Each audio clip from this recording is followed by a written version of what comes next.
हरियाणा की हर अपडेट के लिए बेल आइकन दबाएं और सब्सक्राइब करें STV हरियाणा न्यूज। कि हमारे प्रतिद्वंदी, हमारे विपक्षी दल के लोग, खास करके कांग्रेस, हमको सालों का हिसाब पूछते हैं कि इस साल में क्या हुआ, इतने सालों में क्या हुआ।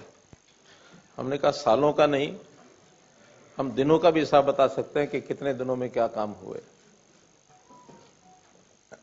ये इस दूसरी टर्म के जो 600 दिनों का समय है, उपलब्धियां हमारी अपार हैं, लेकिन फिर भी एक बात का उल्लेख जरूर करूंगा कि इसमें अधिकांश समय, लगभग 400 दिन इस 600 दिन में से कोरोना महामारी के कारण से हमारी जो गति थी वो जितनी हम चाहते थे उतनी तो नहीं बन पाई। गति हमारी धीमी जरूर रही, लेकिन हम लगातार चलते रहे।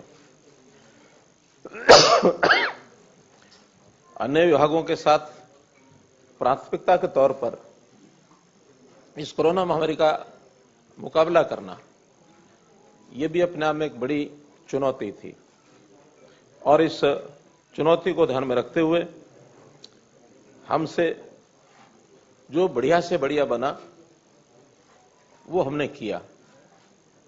इस चुनौती में बहुत काम ऐसे जो हमको पहली बार ही ध्यान में आए कि कोरोना की महामारी, उसमें ये विषय भी हो सकते हैं जिसका कभी पहले ध्यान नहीं दिया गया था, और इस महामारी के कारण से ही उनका आभास हुआ। हमने उसकी पूरी तैयारी की। पहली वेव जिसका समय मैं समझता हूं मार्च 2020 से और अक्टूबर 2020, 7 महीने तक वो पीक पर पहुंची वेव, लेकिन दूसरी वेव मार्च से शुरू होकर के मई में ही पीक पर पहुंच गई, और पहले से 4 गुना 5 गुना ज्यादा ग्रेविटी उसकी थी। वो पहले वाली वेव के समय के हमारे सारे अनुभव, सारी सीख, ये दूसरे इस कोरोना के वेव के समय हमको उसका लाभ मिला, उन अनुभवों का, और सफलता से उसको हमने टैकल भी किया। इन 600 दिनों में अगर मैं ये कहूं कि कोरोना के साथ साथ आर्थिक सामाजिक दृष्टि से समाज में जो लोक हित के काम, लोक कल्याण के काम करने थे, उसमें भी हम पीछे नहीं रहे, लगातार आगे बढ़ते रहे। अपने को ध्यान में है कि कुछ काम तो हमने जो आज तक नहीं हुए थे और वो हमने किए हैं, करके दिखाए हैं, और उनके करने के पीछे की हमारी जो भूमिका है, वो भूमिका यही है कि समाज के हर व्यक्ति को हम उसके वांछित, जो उसकी अपेक्षाएं हैं, उसके अनुसार क्या दे सकते हैं। व्यक्ति को आगे बढ़ने की अपेक्षा होती है, उसमें उसको कैसे फैसिलिटेट किया जाए, कैसे उसको सुविधाएं दी जाए। जो अभावग्रस्त पीड़ित लोग हैं, कमजोर हैं, उनकी कमजोरियों को कैसे हम समाप्त करने में सरकार की भूमिका बड़ी निभा सकें। गरीब का कल्याण, ये हमारे लिए महत्वपूर्ण बात है। इसलिए समाज के प्रति जो संवेदनशीलता है, उसको ध्यान में रखते हुए हमारा पूरा मंत्रिमंडल लगातार, यानी मैं कह सकता हूं कि हमारे साथियों ने सामान्य सरकारों में जो पहले जितना काम वो मंत्रीगण करते थे, हमने उससे डबल काम किया है, डबल शिफ्ट में किया है। अगर मैं 600 दिन की बात करूं तो हमने 1200 दिन का काम कर लिया इसमें, और हमारी तो जो पहली टर्म थी उसको भी अगर हम मिलाते हैं तो हमने पिछले 5 साल में भी 10 साल का काम किया। काम के नाते से हर हमारा साथी, और केवल मंत्रिमंडल के साथी ही नहीं, तो हमारे जितने भी ब्यूरोक्रेट्स हैं, जो हमारे अधिकारी हैं, जैसा उनको कहा, जैसा एक नीति के नाते, पॉलिसी के नाते जो बातें सरकार की ओर से बनाई गई, उसको सिरे चढ़ाने में, नीचे उतारने में उन्होंने भरसक प्रयत्न किए, दिन रात एक किया। अगर विशेष उल्लेख की बात है तो इसमें परिवार पहचान पत्र की मैं बात करूंगा। ये एक ऐसा यूनिक कार्यक्रम जो सारे देश में हमने फैमिली आईडी का शुरू किया, सारे प्रदेश में। अभी तक व्यक्ति की पहचान आधार कार्ड से होती थी, लेकिन अब परिवार की पहचान फैमिली आईडी से होने लगी है। और जब हमने शुरू किया है तो इसको केंद्र सरकार ने भी बहुत बारीकी से अध्ययन करते हैं सब, उन्होंने इसको अपनाने का अपना संकल्प तय कर लिया है कि फैमिली आईडी के पायलट प्रोजेक्ट शुरू कराएं। एक पत्र निकला है, कुछ प्रदेशों के चीफ सेक्रेटरीज को कहा गया है कि इस फैमिली आईडी का अध्ययन करके एक पायलट प्रोजेक्ट का शुरू करना चाहिए। और मैं समझता हूं कि इसमें जो सरकारी योजनाएं, सहायता, जितनी भी सेवाएं हैं, वो इस फैमिली आईडी के साथ, रजिस्ट्रेशन के साथ योग्य व्यक्ति को, पात्र व्यक्ति को पहुंच जाएंगी। अपात्र व्यक्ति उससे पीछे रहना पड़ेगा, उसको वो आगे ले नहीं सकता। कई बार व्यक्ति डबल फायदे भी ले जाते हैं। सरकारी योजनाओं में तो कई बार चेक नहीं होते, लेकिन इससे एक चेक लगेगा कि एक व्यक्ति एक योजना का लाभ एक व्यक्ति एक ही बार ले पाएगा। भ्रष्टाचार बहुत रुकेगा, फंड्स की प्रिफरेंस है वो कम होगी। तो एक यूनिक हमारा ये कार्यक्रम है जिसको हमने आगे बढ़ाया है। और आगे से जो सरकारी योजनाएं हैं, धीरे धीरे हम प्रयत्न कर रहे हैं कि वो सब उसी परिवार को मिलेंगी जो परिवार पहचान पत्र में रजिस्टर्ड है। बहुत लोग ऐसे भी कहते हैं कि हमको सरकारी योजनाओं की कोई आवश्यकता नहीं है, हमारे अपने संपन्न परिवार होने के नाते से सारी स्कीमें अपने आप हम अपना काम चला सकते हैं। और इसमें मैंडेटरी नहीं है परिवार पहचान पत्र, हमने छूट दी है, जिसको बनवाना बनवाएगा, जिसको नहीं बनवाना नहीं बनवाएगा। लेकिन ये शर्त तो हम लगा ही सकते हैं कि जिसको सरकार की योजनाओं का लाभ लेना है वो परिवार पहचान पत्र अवश्य बनवाएगा। तो इस नाते से हम आगे बढ़ रहे हैं। एक अच्छा हरियाणा, नया हरियाणा, स्वस्थ हरियाणा, सक्षम हरियाणा, शिक्षित हरियाणा, सामर्थ्य हरियाणा, ऐसे हरियाणा की कल्पना लेकर आगे चल रहे हैं। और हर व्यक्ति को शिक्षा मिले, उसके स्वास्थ्य की चिंता हो, उसको सुरक्षा मिले, उसको रोजगार मिले, स्वावलंबी हो और उसका स्वाभिमान ये भी सुरक्षित रहे। क्योंकि स्वतंत्र देश के स्वतंत्र नागरिक होने के नाते स्वाभिमान ये बहुत बड़ी चीज होती है। किसी व्यक्ति को हाथ फैलाने की आवश्यकता न पड़े, बल्कि सरकार की योजनाओं का लाभ जो भी पात्र व्यक्ति है उसको अपने आप उसके घर तक पहुंचे। हमारी ये योजना, इसमें हम आगे बढ़ रहे हैं। सुशासन के नाते से जैसा 25 दिसंबर को हम सुशासन वर्ष, सुशासन दिवस हम मनाते हैं, इसमें भी बहुत आगे बढ़े हैं। आईटी के ऊपर आधारित सारी हमारी स्कीमें शुरू हुई हैं और इससे तत्परता बढ़ती है।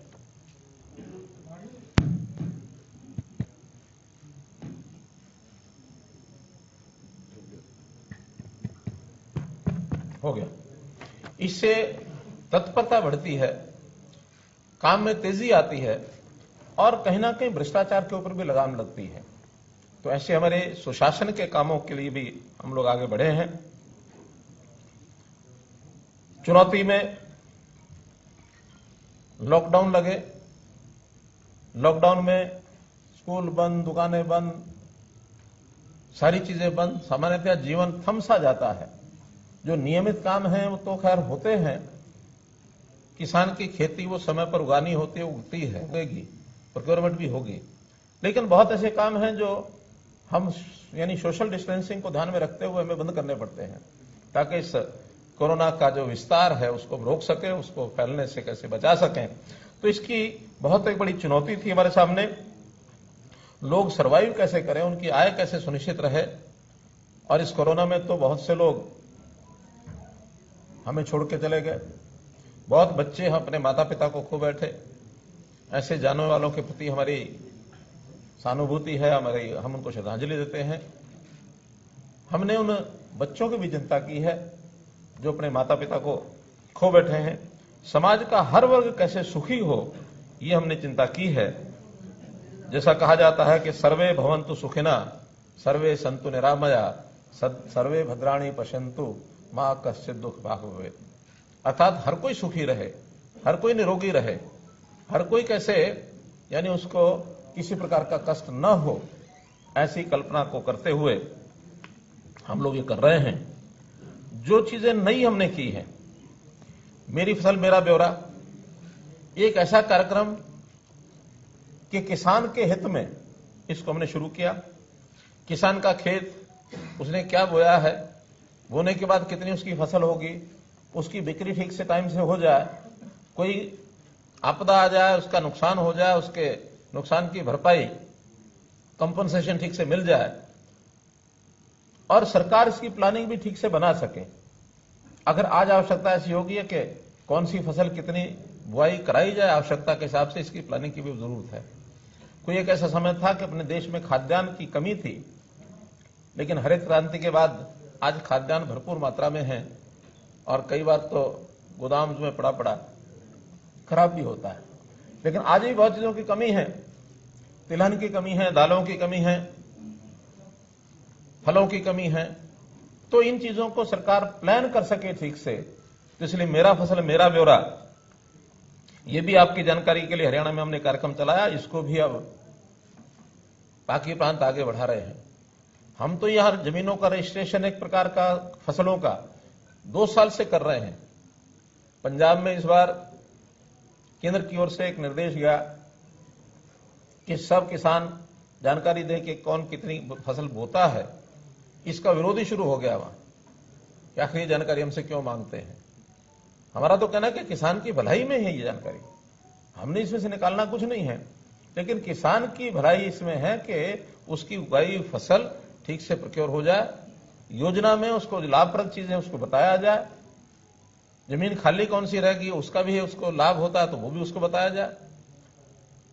और फिर किसानों को हमने प्रोक्योरमेंट जो की है, 11 फसलों की प्रोक्योरमेंट हम लोग कर रहे हैं और इस प्रोक्योरमेंट के बाद पहली बार हमने किसानों को सीधी पेमेंट दी है, डायरेक्ट डीबीटी के माध्यम से। मेरी फसल मेरा ब्यौरा में 9 लाख किसानों को 62 लाख एकड़ भूमि रजिस्टर करके और इस बार लगभग 1700-1800 करोड़ रुपए उनको सीधा किसानों को गया है। एक बहुत बड़ा एक आंकड़ा है और किसान के घर में सीधा चला जाए, बीच में कोई ऐसा आदमी नहीं है उसकी पेमेंट को अपने पास लेके रख ले। जो किसान आज तरह तरह की बातें करते हैं, मैं समझता हूं अगर हरियाणा के सारे सिस्टम को ठीक से समझ जाएं तो ये भूल जाएंगे कि किस कानून का क्या उपयोग है। हम तो बिना कानूनों के भी इतना कर रहे हैं और कानूनों में यही बातें हैं, कानून में और कोई बात नहीं है। चाहे वो मंडियों की बिक्री की बात है, चाहे वो कॉन्ट्रैक्ट खेती की बात है, सारे विषय यही है और कोई नहीं है। तो इसलिए इन विषयों को आगे बढ़ा रहे हैं। परिवार पहचान पत्र में हमने हर गरीब परिवार को कैसे सहायता दी जाए, मुख्यमंत्री परिवार समृद्धि योजना हमने शुरू की। 6,000 रुपया केंद्र सरकार की ओर से भी, प्रधानमंत्री जी की ओर से भी अनाउंस किया गया। 6,000 रुपया हमने भी अनाउंस किया कि उसकी जितनी भी स्कीमें हैं, जिसका प्रीमियम उसको देना होता है वो दे नहीं पाता है या देने की मंशा नहीं होती है, लेकिन लाभ बहुत होते हैं उन स्कीमों के। हमने कहा उन स्कीमों का प्रीमियम इस 6,000 रुपये में से हम देंगे। चाहे जीवन ज्योति योजना है, चाहे प्रधानमंत्री सड़क सुरक्षा बीमा योजना है, या प्रधानमंत्री फसल बीमा योजना है, या फिर सम्मान निधि है, किसान निधि, किसान सम्मान निधि है, लघु व्यापारी सम्मान निधि है, श्रमजीवी सम्मान निधि है, तो इनके सबके प्रीमियम उसमें से हम देंगे। एक बहुत बड़ी एक योजना। फिर हमने ये कहा कि 1 लाख परिवार जो सबसे गरीब है उसका हमने कोई पैमाना नहीं रखा कि इतनी सीमा से नीचे। हमने कहा जो न्यूनतम आय के हैं उसका सर्वे हमारा चल रहा है, इनकम का वेरिफिकेशन। जो न्यूनतम होंगे वो न्यूनतम की सीमा 10,000 तो खैर नहीं होगी, 25, 30, 50,000 रुपया कुछ ना कुछ निकलेगी।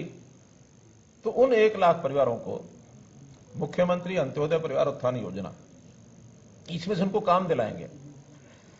कोई सरकार उनको पैसा देगी ऐसा नहीं है, पैसा तो 6,000 रुपया जो देना है स्कीमों का देना है, लेकिन उसमें से कोई काम करने वाला परिवार का व्यक्ति छोटा काम बड़ा काम कुछ ना कुछ करा के लाख रुपए से ऊपर उसकी इनकम साल की हो जाए। अभी तो 1 लाख का पहला टारगेट है, इसको हम 1,80,000 तक भी ले जाना चाहेंगे। बीपीएल से भी ऊपर उठे तो ये एक स्कीम हमने बनाई है। स्वामित्व योजना, ये भी अपने आप में एक यूनिक, लाडोरा को समाप्त करके और हर व्यक्ति को उसका परिवार की यानी उसका जो मकान है उसके नाम हो जाए रेवेन्यू रिकॉर्ड में, उसका वो यानी एक मलकियत होगी तो स्वाभिमान से वो भी रहेगा, मेरा मकान है, मैं इसका मालिक हो गया हूं। गांव में हमने पहले शुरू की, देश भर ने अपना लिया स्वामित्व के नाम से। आज कई प्रांतों में योजना शुरू हो गई है। और अभी हमने शहरी स्वामित्व, जो जमीनें 20 साल से पहले म्यूनिसिपैलिटी से किसी ने लीज पर ली थी, अब वो आदमी 20 साल, 30 साल, 40 साल, कईयों की 2 पीढ़ी 3 पीढ़ी भी हो गई है, दुकान है, मकान है, लेकर बैठे हैं। आज लीज का पैसा देते होंगे सॉरी देते होंगे, नहीं भी देते होंगे, झगड़े होंगे, लिटिगेशन होगी। तो हमने एक स्ट्रोक से ऐसे सबको उनका मालिकाना अधिकार देने के लिए योजना बना ली। एक फार्मूला बनाया कि इतने पैसे जमा करा दे, उसके मालिक हो जाए। तो ये शहरी प्रॉपर्टी का स्वामित्व, इस प्रकार से ये योजना भी हमने बनाई। बहुत विभागों के विवाद बने हुए थे। एचएसवीपी, जिसको पहले मुद्दा कहते थे, उनके मकानों की अनाउंसमेंट है और झगड़े हैं। फिर एचएसआईडीसी, इंडस्ट्रियल प्लॉट्स के झगड़े, फिर मंडियां, दुकान, मार्केटिंग बोर्ड, इनकी दुकानों के झगड़े। ऐसे सारे विभागों का एक योजना हमने माइनिंग की बनाई। विवादों का समाधान, जितने विवाद हैं बड़ी संख्या में हैं, उसकी कोई भी एक स्कीम बनाएंगे, वन टाइम सेटलमेंट स्कीम बनाएंगे, उसमें से उनको लाभ लेकर के और वो विवाद से बाहर हो जाएं, एक सुखी जीवन व्यतीत करें। ईज ऑफ लिविंग, अर्थात किसी व्यक्ति को अपने काम से मतलब है, काम के अलावा किसी और चक्कर में नहीं फंसा हुआ। आज तो यह कि हर व्यक्ति कोर्ट कचहरी के चक्कर में है, सरकार के दफ्तरों के चक्कर काटता है। ऐसे व्यक्तियों को उनकी समस्या के हिसाब से उनको निदान मिले, समाधान मिले, इसके लिए हमने विवादों का समाधान ऐसे स्कीम चलाई। कुछ नई प्रशासनिक इकाइयां, नए डिपार्टमेंट, ये भी हमने खड़े किए। जैसे प्रशासनिक इकाइयों में अभी तक हमारा शहरी डेवलपमेंट अथॉरिटी केवल एक गुरुग्राम की थी, वो भी हमने ही पिछले टर्म में बनाई थी। इस बार फरीदाबाद एफएमडीए बनाया और अभी पंचकुला पीएमडीए हमने बनाया। आगे भी बड़े शहरों की ऐसी हमारी योजनाएं हैं, लेकिन ऐसी सारी हम योजनाएं बना रहे हैं। पंचकुला का एक समेकित विकास इसकी योजना बनी है और वो धीरे धीरे स्वरूप बना ले रही है। हम सोचते हैं कि पंचकुला को भी मोहाली के बराबर इस शहर को लेकर के आए, ताकि मोहाली हमारे से आगे है, मानने में हमें कोई आपत्ति नहीं है। हमने गुरुग्राम पर जोर लगाया, पंजाब ने मोहाली पर जोर लगाया, लेकिन अब गुरुग्राम और मोहाली हम एक साइड में छोड़ता हूं, उसके आगे पंचकुला को आगे बढ़ाएंगे तो उस कंपटीशन में भी हम आगे कैसे बढ़ पाए। 4 नए विभाग बनाए हमने। Citizen resource information data department, creed, जो ये हमारा जो फैमिली आईडी का सारा विषय चल रहा है, ये क्रिड के अंतर्गत ही चल रहा है। और आगे जितने भी वेरिफिकेशन होंगी वो सब क्रिड के अंतर्गत ही होंगे। फॉरेन कोऑपरेशन डिपार्टमेंट, पहली बार फॉरेन का डिपार्टमेंट कभी किसी सरकार ने बनाया नहीं था। उन्होंने कहा नहीं, फॉरेन में भी स्टेट्स को सीधा डील करना चाहिए।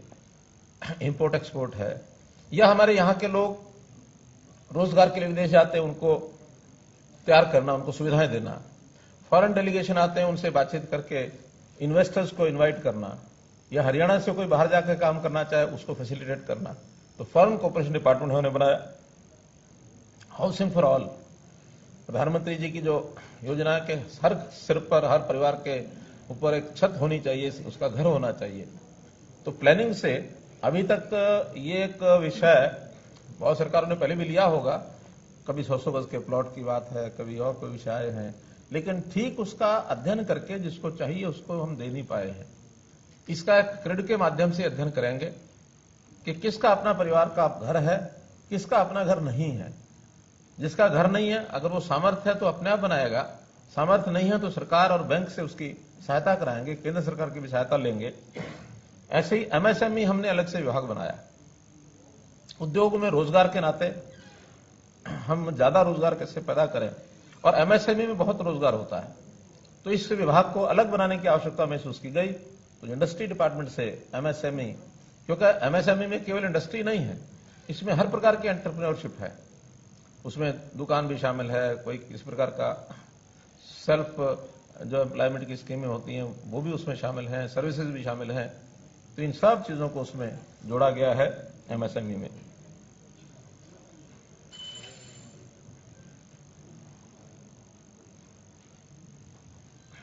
पानी, हमने पानी की गंभीरता को समझा और पानी कैसे बचाया जाए, क्योंकि हमारे यहां पानी का स्रोत जो है बहुत लिमिटेड है।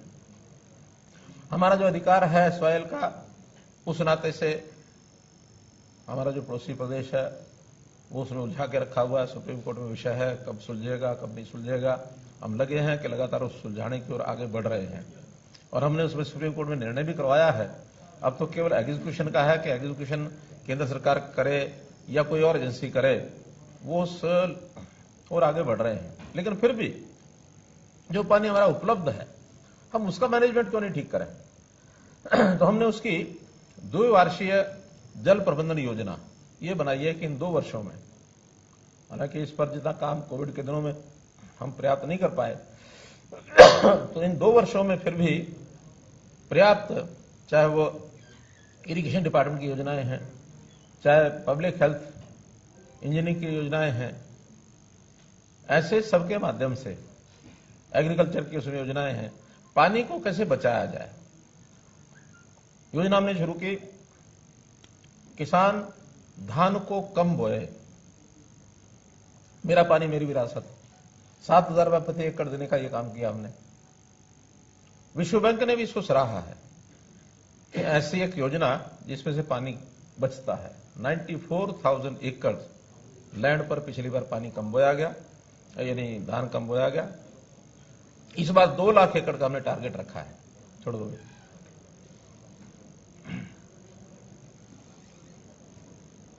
2 लाख टारगेट हमने एकड़ का रखा है और मैं समझता हूं इसको हम पर्याप्त करेंगे। पानी का ट्रीटमेंट, ट्रीटेड वाटर और उसको रीयूज करना, क्योंकि पीने के लिए तो पोर्टेबल वाटर हमें ताजा नहरी चाहिए, लेकिन बाकी सब चीजों के लिए ट्रीटेड वाटर को रीयूज करने की स्कीम हमारी बन सकती है। उस पर हम बना रहे हैं और उसके कारण से भी पानी की हमारी खपत कम हम कर पाएंगे। इरिगेशन में माइक्रो इरिगेशन, जो काडा डिपार्टमेंट उसको मिकाडा बनाया ताकि माइक्रो इरिगेशन के ऊपर हम लोग काम कर सके, ताकि पानी की कैसे बचत हो। तो मित्रों, पानी पर हम लोग बहुत गंभीरता से विचार कर रहे हैं ताकि कॉमन मैन को ये पानी कैसे मिले, कम से कम पीने का और बाकी चीजें सुलभ पानी मिल जाए। इन सब कामों को ध्यान में रखते हुए, यानी देखते हुए, हमें बड़ी प्रसन्नता है कि नीति आयोग समय समय पर मूल्यांकन करता है स्टेट्स का।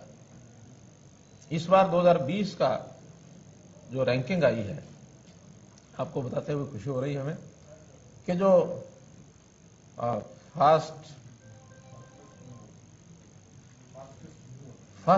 फास्टेस्ट मूवर, जो जिनकी गति काफी तेज गति से बढ़ रही है, ऐसे प्रदेशों में, बड़े प्रदेशों में हरियाणा इज नंबर 1।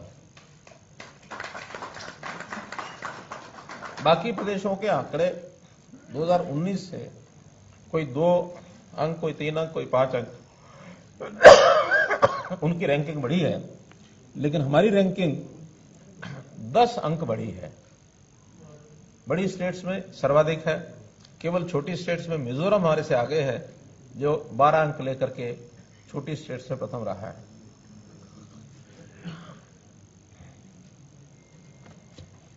और इसमें भी हमने तय किया है कि अगले वर्ष इसमें और आगे बढ़कर के केरला को कैसे पकड़ें, क्योंकि केरला अभी भी नंबर 1 पर है। टोटल मिलाकर हमारे 67 रैंक है, उनकी 75 मार्क्स हैं रैंकिंग में। अभी भी हम 8 अंक पीछे हैं। जैसे इस बार वो 5 बढ़े हैं, हम 10 बढ़े हैं, 5 हमने कवर किए हैं। कोशिश करेंगे अगली बार उनसे हम पकड़ते हुए 8 अंक और उनके बराबर बढ़ जाएं। अगर वो 2-4 बढ़ते हैं तो हम 12-13 बढ़ जाएं, ताकि उनको पकड़ सकें।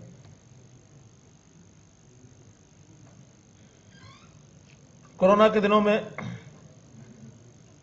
कुछ चीजें और भी हमको, जैसे एक चुनौती के साथ कुछ अवसर आते हैं, तो शिक्षा विभाग को भी ऑनलाइन करने का हमको अवसर मिला है। यानी एक प्रकार से देखा जाए तो विद्यालय जो अब घरों में पहुंच गए हैं। जो विद्यालय में बच्चे आते थे, अब वो विद्यालय के ही अध्यापक ऑनलाइन टीचिंग करते हैं, पढ़ाते हैं। और इसके अंदर हमने अब विद्यार्थियों को लैपटॉप यानी क्या टैबलेट्स देने का निर्णय लिया है।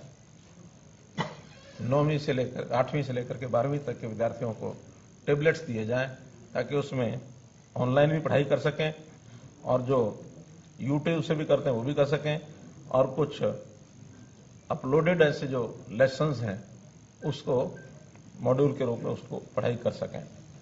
हमने आंगनवाड़ी और आशा वर्कर्स मोबाइल दोनों को दिए ना, आंगनवाड़ी और आशा वर्कर्स दोनों को मोबाइल दिए हैं ताकि फील्ड का जो डाटा है, अभी उनको कुछ को दे दिया, कुछ के भी चल रहे हैं, लेकिन दोनों को यानी मोबाइल देने की हमारी योजना है ताकि फील्ड में जो उनसे डाटा लिया जाता है वो एप्स के माध्यम से और आसानी से डाटा दे सकें, तो इन दोनों को उस प्रकार का ये लाभ दिया जाएगा। शिक्षा को और वैल्यूएबल बनाने के लिए और इसको मजबूत करने के लिए शिक्षा, देखिए प्राथमिक शिक्षा में हम थोड़ा अपने आप को कमजोर मान के चलते थे, लेकिन इस वर्ष में जो योजना हमने बनाई है उसमें चाहे संस्कृति मॉडल स्कूल की बात हो, प्राइवेट स्कूलों का मुकाबला करने के लिए संस्कृत मॉडल स्कूल जो है वो compete कर रहे हैं। इनकी डिमांड आने लग गई है गांव से भी शहरों से भी। हमने इसके साथ प्लेवे स्कूल्स, प्राइमरी स्कूल में प्लेवे स्कूल्स की रचना भी की है। छोटे बच्चों के लिए क्रैच इसकी खोलने की योजना बनाई है ताकि अगर बचपन अगर मजबूत है तो ये मान के चलेंगे नागरिक अपने आप मजबूत होगा। तो इसलिए शिक्षा को मजबूत करने का भी काम हमने किया है। हायर एजुकेशन में विद्यार्थियों को लोन में बड़ी कठिनाई आती थी, इसको सुलभ किया है। अब हायर एजुकेशन का लोन वो गवर्नमेंट गारंटी पर मिलेगा, जितना जिसकी आवश्यकता पूरा मिलेगा। और साथ ही हमने एक गारंटी स्कीम बनाई है, क्रेडिट गारंटी स्कीम, कि अगर कोई बैंक लोन देता है और उसका वो वापस नहीं हो पाता तो हमारी जो क्रेडिट गारंटी स्कीम है उसमें से उस बैंक को वापस दिया जाएगा। वापस देने की जिम्मेदारी तो उस विद्यार्थी की है जो लेता है और बाद में नौकरी के बाद वापस करेगा, लेकिन किन्हीं कारणों से वापस नहीं हो पाता तो बैंक को सुरक्षित करने के लिए हमने अपनी जो क्रेडिट गारंटी स्कीम बनाई है उसमें से पैसा उनको वापस मिलेगा। स्किल डेवलपमेंट यूनिवर्सिटी बनाई, पढ़ाई के साथ साथ स्किलिंग, इसको थोड़ा मजबूत करके और कैसे नौजवान को नौकरी मिले उस ओर आगे बढ़े, तो स्किलिंग का भी बहुत बड़ा लाभ हमको मिल रहा है। बहुत से इंडस्ट्रियल हाउसेस के साथ हमने एमओयूज किए, तो उस एमओयूज के माध्यम से और वो लोग स्किलिंग करके वहां प्लेसमेंट भी हो रही है। प्राइवेट उद्योग में जो नौकरी है उसके लिए एक बड़ा हमने काम किया और वो है 75% reservation in private jobs Haryana state की। थोड़ा इसमें उद्योगपतियों का थोड़ा सा जिसको कहना चाहिए कि विरोध शुरू में था, लेकिन अब धीरे धीरे वो इस लाइन पर आ गए हैं कि इस काम को हम करेंगे। उनकी ओर से अपेक्षा है कि हमें स्किल्ड यानी एक प्रकार से जो फॉर्मल स्किलिंग है, सॉफ्ट स्किलिंग है, इस प्रकार की जितनी आवश्यकता है उतनी करा कर देंगे तो वो नौकरी में रखने के लिए कोई उनको कठिनाई नहीं है, दिक्कत नहीं है, वो देंगे। तो इसको एकदम फाइनल करने के लिए उसके रूल्स हैं वो बनाए जा रहे हैं और ये बहुत जल्दी इसको हम पूरा कर देंगे। इस प्रकार जितने भी डिपार्टमेंट्स हैं उनके विकास के काम एक एक करके हम, कुछ काम तो ऐसे हैं जो पहली बार हमने किए हैं और कुछ रूटीन के जो काम हैं हमारे जो विकास के हैं, जो उपलब्धियां हैं, वो सब काम चालू हैं। कोरोना के दिनों में भले हम प्रत्यक्ष जाकर के कई बार प्रत्यक्ष जाकर के भी उद्घाटन शिलान्यास करते हैं, उसको करने में हमें कठिनाई आई हो। ऑनलाइन पिछले दिनों में 98 प्रोजेक्ट्स जिनके शिलान्यास और उद्घाटन हमने एक ही स्ट्रोक में किए 1170 करोड़ रुपए के। और ये चौथा कार्यक्रम है इस कोविड के दिनों में जब ऑनलाइन बड़े बड़े सारे प्रोजेक्ट्स को हमने किया है। लगभग 7,500 करोड़ रुपए के पिछले 1.5 साल में हम लोग ये कर चुके हैं। हमारे मित्र कांग्रेस के खास करके कुछ आलोचनाओं में एक बड़ा आलोचना ये करते हैं कि हमने अपने समय में ये किया, हमने अपने समय में वो किया। और एक विषय पिछले दिनों में काफी चर्चा में उन्होंने चला रखा है कि मेडिकल कॉलेजेस, इसके बारे में बताया कितने खोले हैं। अब उनको कहीं कोई चीज नहीं मिलती तो कहीं ना कहीं उंगली टिका देते हैं जाकर के। मैं मेडिकल कॉलेजेस के बारे में कह रहा हूं कि उन्होंने जो खोले हैं अच्छा ही अच्छी बात है, जो खोले हैं तो खोलने ही चाहिए, किसी सरकार को नहीं खोलने चाहिए ऐसा हमारा मत नहीं है। लेकिन हमने जो खोले हैं वो बता रहा हूं कि हमने आने के बाद फरीदाबाद का अटल बिहारी वाजपेयी मेडिकल कॉलेज, सिरसा यमुनानगर कैथल में घोषणा की है, उसका बहुत जल्दी निर्माण शुरू हो जाएगा। नारनौल में, जींद में, भिवानी में और गुरुग्राम में यह निर्माण शुरू हो चुका है। श्री कृष्णा आयुर्वेदिक विश्वविद्यालय ये बन चुका है। डेंटल कॉलेज मेवात में 135 करोड़ रुपए का ये बन चुका है। कुटेल में पंडित दीनदयाल उपाध्याय जी के नाम से यूनिवर्सिटी ये बन चुकी है। 6 नर्सिंग कॉलेज 194 करोड़ रुपए के बन चुके हैं। और ये तो जो नए बनाए हैं वो बोल रहा हूं, जो पुराने भी पहले बनाए गए थे उसमें भी भवन खड़ा करने तक ही सीमित रहे, उन्होंने उसको आगे विस्तार नहीं किया। उसका हमने हर एक मेडिकल कॉलेज का विस्तार किया और 2014 में जो एमबीबीएस की 750 सीटों का एडमिशन मिलता था, आज वो 1850 एमबीबीएस की सीटें इस साल एडमिशन हुए हैं, मोर देन डबल। आखिर ये हमारे वाले मेडिकल कॉलेज तो जब चलेंगे तब चलेंगे। ये तो पहले वालों का ही विस्तार किया, उसमें भी हमने पर्याप्त पैसा खर्च किया है। बजट में भी जितना पैसा उन्होंने नए लगाने में किया होगा उससे ज्यादा बजट हमने उन सब मेडिकल कॉलेज में लगा के और ये 1850 मेडिकल कॉलेज की सीटें बढ़ा करके हमने ये सब काम किए हैं। तो मित्रों, कोविड का जो सबसे बड़ा विषय वो था कोरोना। कोरोना में जैसे मैंने बताया कि सारी व्यवस्था हमने ठीक से की, आज सारी दोहराने की आवश्यकता नहीं है क्योंकि ये हर दिन ही चर्चा का विषय रहा। एक बात का उल्लेख मैं करना चाहूंगा, ऑक्सीजन का। हमारा सबसे बड़ा चैलेंज इस बार था तो ऑक्सीजन थी।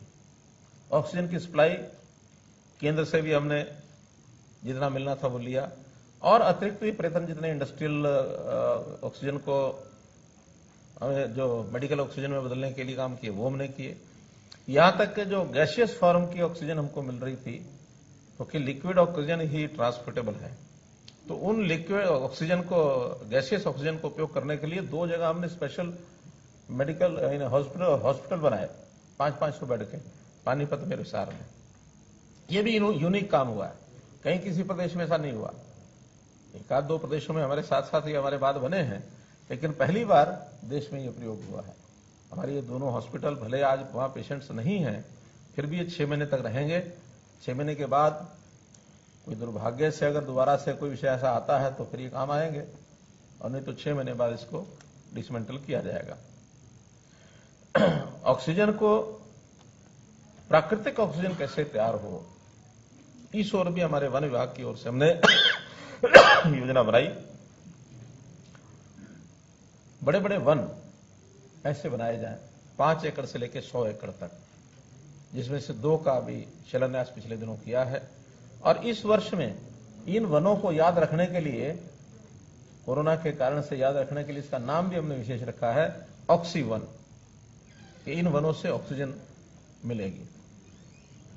और नए वन जो बनेंगे ठीक है, पुराने वन, खास करके वो पेड़ जिनकी आयु 75 वर्ष से ऊपर हो गई है, ऐसे पेड़ों को भी हम सम्मान करते हैं। वो भी हमारे प्राणवायु देवता है, तो इस प्राणवायु देवता के नाते उनकी भी हमने 25 रुपए साल की पेंशन लगा दी है, कि जो उन पेड़ों की देखभाल अब करेगा, वो व्यक्ति हो, परिवार हो, संस्था हो, गांव की पंचायत हो, शहर नगर पालिका हो, जो भी कोई इसकी चिंता करेगा, उसको 2500 रुपए साल का रख रखाव के लिए, उसके सम्मान के लिए उनको ये दिया जाएगा, ये मिलेगा।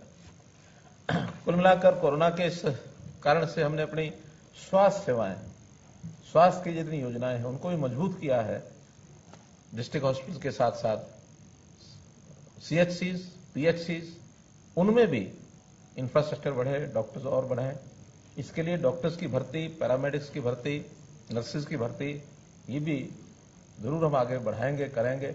जितने भी हमारे यहाँ पढ़ लिख करके आएंगे उनको भी पढ़ाएंगे, जो बाहर से भी आएंगे उनको भी लेंगे, इसको प्राथमिकता पर इनकी भर्ती हम करेंगे। अब मैं कोरोना के कारण से जो कष्ट परिवारों में हुआ, खास करके जो लोग हमारे बीच में से चले गए, उनका एक जो बिछोड़ा है वो हमको सहन करना पड़ा। उन परिवारों की भी आर्थिक स्थिति बिगड़ी है। कुछ लोग इलाज के कारण से उनके खर्च बहुत हुए हैं। कुछ लोगों के काम व्यवसाय, खास करके छोटा जो मजदूर, दुकानदार, ऐसे लोगों को उसका बड़ा सहन करना पड़ा है। तो ऐसे ही हमने कुल मिलाकर कुछ योजनाएं जो सोची हैं वो आपके सामने मैं जरूर रखता हूं, बाद में लिखित भी आपको सब मिल जाएंगी। सबसे पहले तो जिन के माता पिता कोरोना में छिन गए उनके लिए हमने नगद राशि, बैंक अकाउंट में राशि, और यहां तक 23 साल का कोई अनाथ हो जाता है तो उनको 10 लाख रुपए की नगद राशि भी मिलेगी।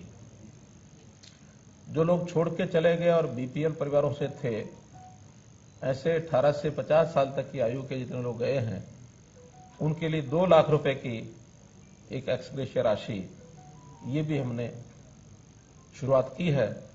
आज कुछ करने वाले हैं ना उसको, हाँ, उसको अभी आज हम कुछ एक संख्या जो है, अब जितने भी आज ऑनलाइन हो पाएंगे आज करेंगे, लेकिन आज से उसको शुरू कर दिया गया है कि जितने ऐसे लोग हमें छोड़कर चले गए हैं वो अप्लाई भी करेंगे ऑनलाइन, और हम डाटा जो हमारे पास हेल्थ डिपार्टमेंट में उसमें से भी निकाल सकेंगे। तो ऐसे गरीब परिवारों को 18 से 50 वालों को 2 लाख रुपए नगद राशि ये भी उनको दी जाएगी बीपीएल के लिए। ऐसे ही जो होम आइसोलेशन में बीपीएल परिवार के जो सदस्य बीमार हुए कोविड से, उनको भी हमने 5,000 रुपया ये हर व्यक्ति को दिया है। वो भी आज उसको भी हम लॉन्च कर देंगे। लगभग अभी ये 10,000 के आसपास ये संख्या हमारे पास आ गई है। बाकी जैसे जैसे इनमें से अप्लाई करेंगे लोग वैसा वैसा इनको और आगे बढ़ा देंगे।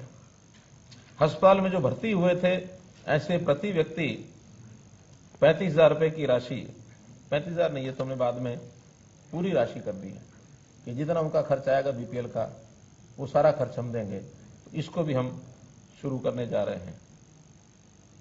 फिर जो कुछ गरीब लोग हैं, निर्माण श्रमिक हैं, ऑटो रिक्शा है चालक, रिक्शा चालक,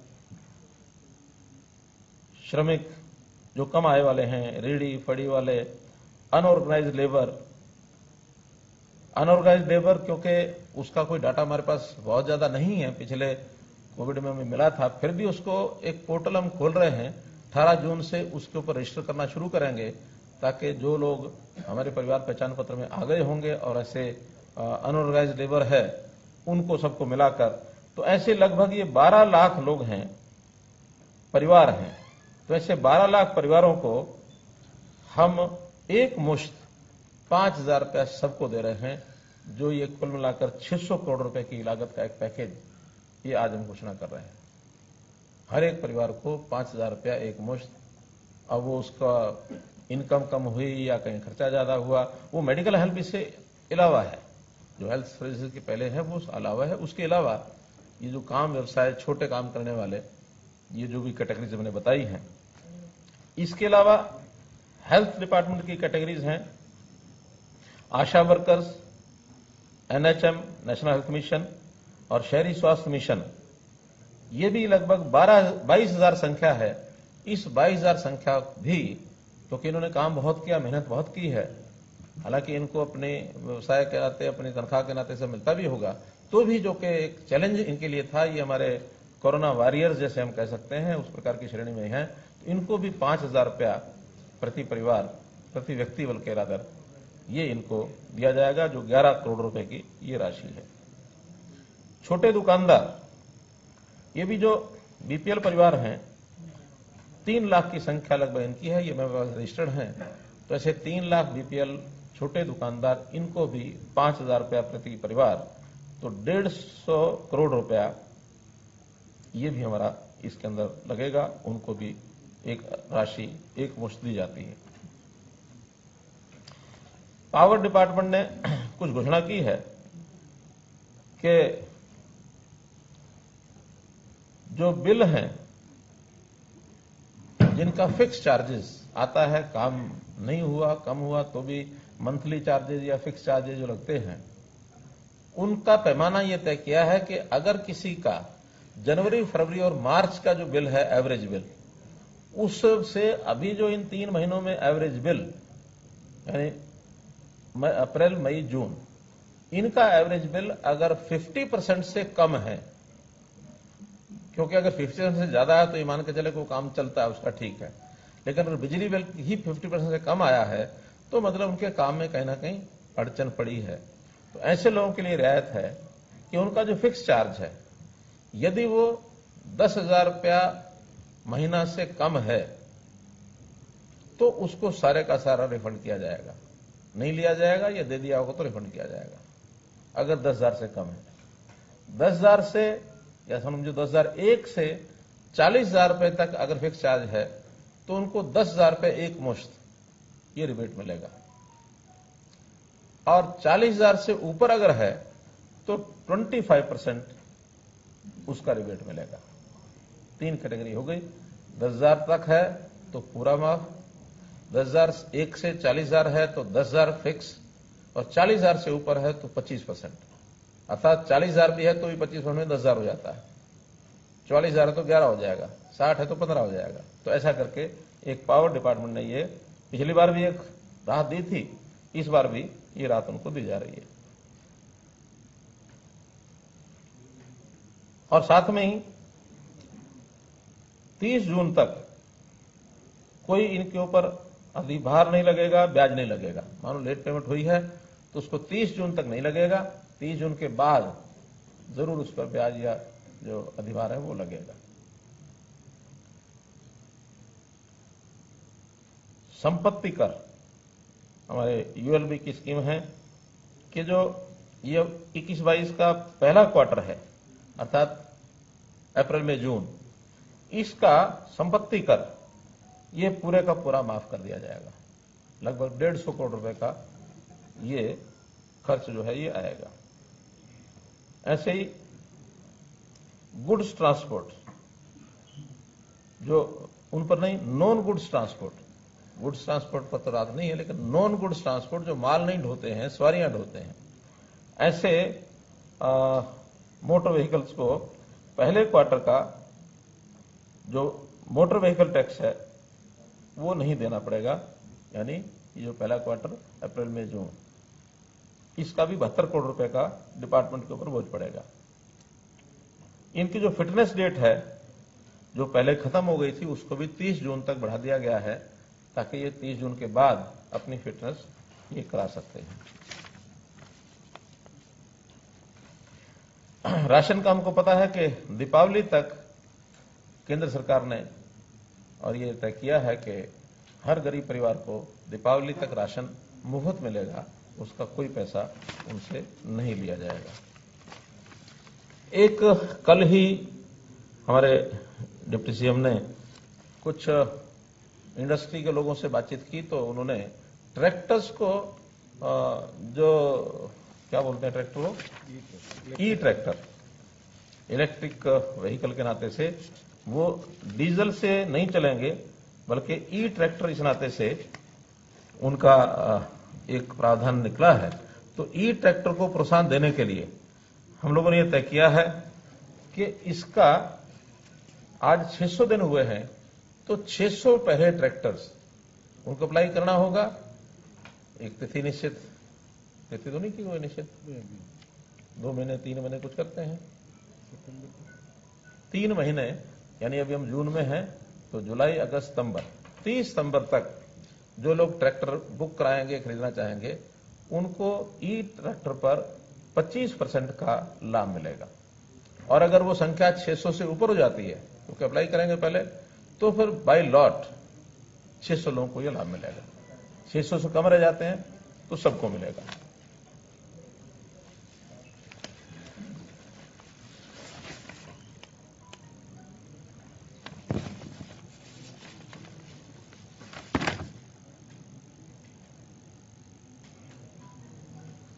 एक विषय और बताना रह गया है। बड़े शहरों में हमने 4th फ्लोर इसका रजिस्ट्रेशन ये भी अलाउ किया है, वरना पहले 3 फ्लोर की रजिस्ट्रेशन होती थी, 4th फ्लोर पर रजिस्ट्रेशन नहीं होता था, 3rd और 4th इकट्ठा एक ही मालिक का नाम होता था।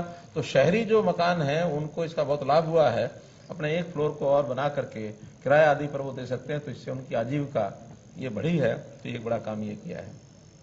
अनऑथराइज कॉलोनीज 1200 से ऊपर कॉलोनीज ऐसी हैं जिन्होंने अप्लाई किया है, जिनकी मोडेलिटी तय हो रही है, उनको सबको हम जितनी भी ये सुविधाएं हैं, पानी की, बिजली की, सीवरेज की, एक डेवलपमेंट चार्ज उनसे लेकर के और इनको सबको रेगुलराइज करेंगे, वो प्रोसेस में है, बहुत जल्दी उसका एक अनाउंसमेंट हो जाएगी।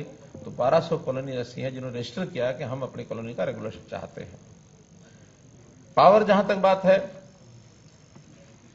हरियाणा एकमात्र ऐसा प्रदेश है कि 67% गांव में और 24 घंटे बिजली ये अब जाती है, यानी ये उनको मिलती है।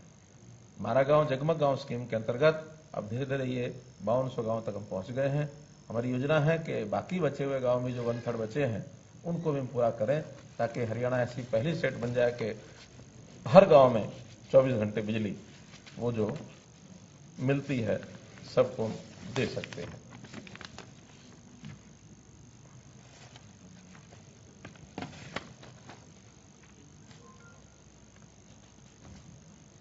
मित्रों, अब मैं थोड़ी बात किसान आंदोलन की करता हूं। देखिए, हमने किसान आंदोलन के बारे में पहले भी कई बार बताया, मैं फिर बता रहा हूं और आपके माध्यम से फिर आज 600 दिन पूरे होने पर मैं अपील भी करता हूं कि इन 3 कानूनों का कोई दुष्प्रभाव ऐसा नहीं है जिस प्रकार का प्रचारित किया जा रहा है। पीछे हमारे जो फार्मर्स थे, प्रोग्रेसिव फार्मर्स, उस दिन भी मैंने कहा था कि हम इनका उपयोग करना शुरू करें, एक बार इसको लागू होने दें, लागू होने के बाद कोई भी उसका दुष्प्रभाव होगा तो आखिर किसान भी इस देश के हैं, सरकारें भी इस देश की हैं, लागू करने वाले भी यहीं के लोग हैं, सब मिलकर के इसके ऊपर फिर विचार करेंगे कि हम लोग इस पर काम करने के लिए तैयार हैं। हम किसानों की सब सुविधाएं वो आज भी दे रहे हैं, आगे भी देते रहेंगे, कहीं इसमें कमी नहीं है। हाँ, लेकिन कुछ प्राथमिकताएं जो तय की हैं उसके अनुसार किसानों को भी सहयोग करना चाहिए। खास करके जो एक विषय में भी 2 विषय रादर बताने जा रहा हूं कि ट्यूबवेल कनेक्शंस ये हमने खोल दिए हैं, लेकिन एक ही शर्त लगाई है कि 35 हार्स पावर तक अभी प्राथमिकता पर हम देंगे, लेकिन 15 से ऊपर जो हार्स पावर है उसको माइक्रो इरिगेशन के साथ जरूर जोड़ेंगे। अगर माइक्रो इरिगेशन का हमने प्रावधान नहीं किया यहां, जो कि पैसा सारा सरकार दे रही है, 85% सरकार दे रही है, तो इसका मतलब हम पानी के प्रति हमारा प्रेम नहीं है। पानी का संकट इतना ज्यादा है कि अगर हमने इसको ध्यान नहीं किया तो हमारी अगली पीढ़ियां पानी के बिना ही चिल्लाएंगी। एक बहुत बड़ा संकट आगे खड़ा होगा। तो हमारा यह दृढ़ निश्चय है कि पानी को जरूर बचाएंगे। सरकार यानी किसान की फसल को कम नहीं होने देंगे। माइक्रो इरिगेशन पर भी फसल कम नहीं होती है, उसका एक सिस्टम बनाना पड़ता है, और जो सिस्टम बनाएगा उसको हम पावर कनेक्शन देते चले जाएंगे। ये जो आ रहा है कि इस बेल्ट में बंद कर दिए, उस बेल्ट में कनेक्शन बंद कर दिए, सब गलत है। 35 से ऊपर भी, जब ये 35 वाले सारे कंप्लीट हो जाएंगे उसके बाद ऊपर के वो भी माइक्रो इरिगेशन के साथ उसको खोलेंगे। 100 मीटर से नीचे अगर पानी चला गया तो अनिवार्य रूप से ही माइक्रो इरिगेशन जरूरी है। 100 फुट से अगर नीचे चला गया तो अनिवार्य माइक्रो इरिगेशन है। 100 फुट से ऊपर है तो थोड़ी रिलैक्सेशन अगर छोटी मोटर है तो दी जा सकती है। तो इसलिए बिल्कुल स्पष्ट एक संकेत हम देना चाहते हैं। हमारी नीति है कि पानी बचाएंगे तो अगली पीढ़ियों को सुख पाएंगे वो। इसलिए इस पर 100 फुट से नीचे माइक्रो इरिगेशन सब्सिडी तो वाकई में भी है। 85% सब्सिडी सब जगह है, 100 से नीचे नहीं, बाकी जगह भी है। क्यों? हमारे सब जगह है, सब जगह है, कोई 100 से नीचे नहीं, सब जगह ही है वो। और एक दूसरा विषय, इस बार हमने बाजरे की खरीद की। एक बहुत अच्छा संदेश उसका गया कि हम हरियाणा में बाजरा खरीद रहे हैं और सबका खरीद रहे हैं। संयोग से 7 लाख मीट्रिक टन से ऊपर हमारी खरीद हुई। लेकिन उसमें एक पहलू ऐसा जिसको मैं दुर्भाग्यपूर्ण कहूंगा कि राजस्थान खरीदता नहीं है, और राजस्थान का किसान भी, क्योंकि रेट का अंतर बहुत है, रेट का अंतर यानी उस समय सीजन के दिनों में भी 400-500 रुपया होता है, बाद में तो हमको बहुत सस्ता बेचना पड़ा, लेकिन 400-500 रुपए के लालच में राजस्थान का किसान हमारे यहां बेच के जाता है। और दूसरा, कुछ लोग बाहर से सस्ता ला करके व्यापारी भी किसान के नाम से बेच जाता है, हमें नुकसान उठाना पड़ता है।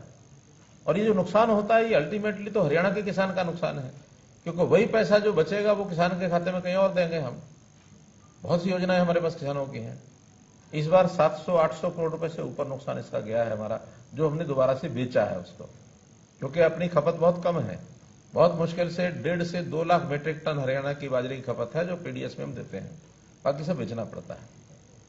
तो इस बार हमने बाजरे के लिए भी कहा है कि उसकी खेती भी कम करो, और कम करने के लिए एक योजना जैसे मेरा पानी मेरी विरासत योजना बनाई थी हमने 7,000 प्रति एकड़ की, बाजरे की हम योजना दे रहे हैं, क्योंकि बाजरे में पानी वाला विषय नहीं है, बल्कि पानी तो बाजरे में कम लगता है, लेकिन बाजरे की खपत तो उतनी नहीं है जितनी उपलब्ध होती है। इसलिए उसकी जगह दालें लगाएं, मूंग लगाएं, उड़द लगाएं, अरहर लगाएं, कपास बोएं। तो ये चीज अगर करेंगे तो उनको 4,000 रुपया प्रति एकड़, जिन्होंने पिछली बार बाजरा बोया था और इस बार दाल पर तिलहन पर शिफ्ट हो गए, उनको 4,000 रुपया प्रति एकड़ उनको अनुदान मिलेगा। और जो बाजरा भी बोएंगे उसको भी इस बार हम भावांतर भरपाई योजना से ही खरीदेंगे, ताकि राजस्थान का आदमी ना आ सके, ताकि जिसने स्टोर कर लिया है वो दोबारा से मंडी में ना बेच सके।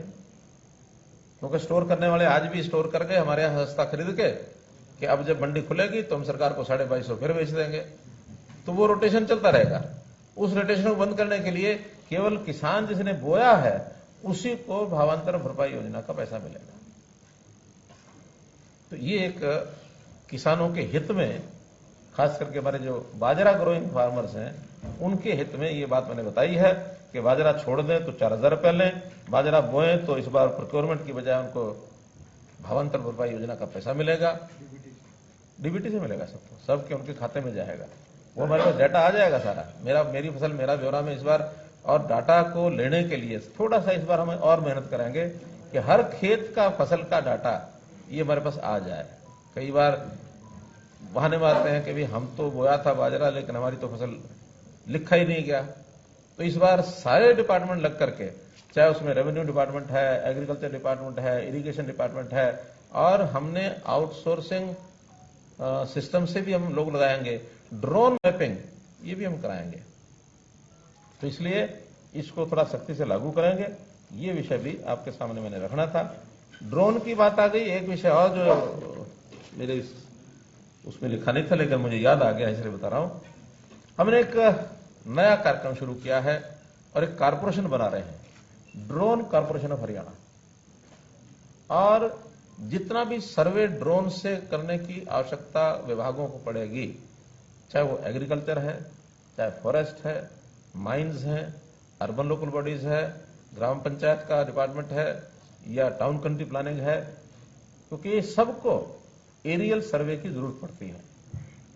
ऐसा एरियल सर्वे करने के लिए एक ड्रोन कारपोरेशन हरियाणा हमने बनाया है, जिसमें पहले चरण में 100 ड्रोन और एकदम अगले चरण में 100 ड्रोन, और तो ऐसे 2 चरणों में 200 ड्रोन लिए जाएंगे। हमारे पास 40 से 50 ड्रोन हैं अभी, लेकिन अलग अलग विभागों में है। कोई फॉरेस्ट के पास है, कोई हमारे क्रिड के पास है, कहीं बाकी डिपार्टमेंट्स का उपयोग कर रहे हैं, साइंस टेक्नोलॉजी कर रहा है। उन सबको इकट्ठा करेंगे ड्रोन कारपोरेशन में, और 200 ड्रोन्स का ये प्रावधान करके, और इस 200 ड्रोन को करने का मतलब यह है कि हर 40,000 स्क्वायर किलोमीटर है, तो 200 स्क्वायर किलोमीटर में एक हो जाएगा। 200 स्क्वायर किलोमीटर में एक ड्रोन 10 दिन के अंदर पूरा सर्वे कर लेता है।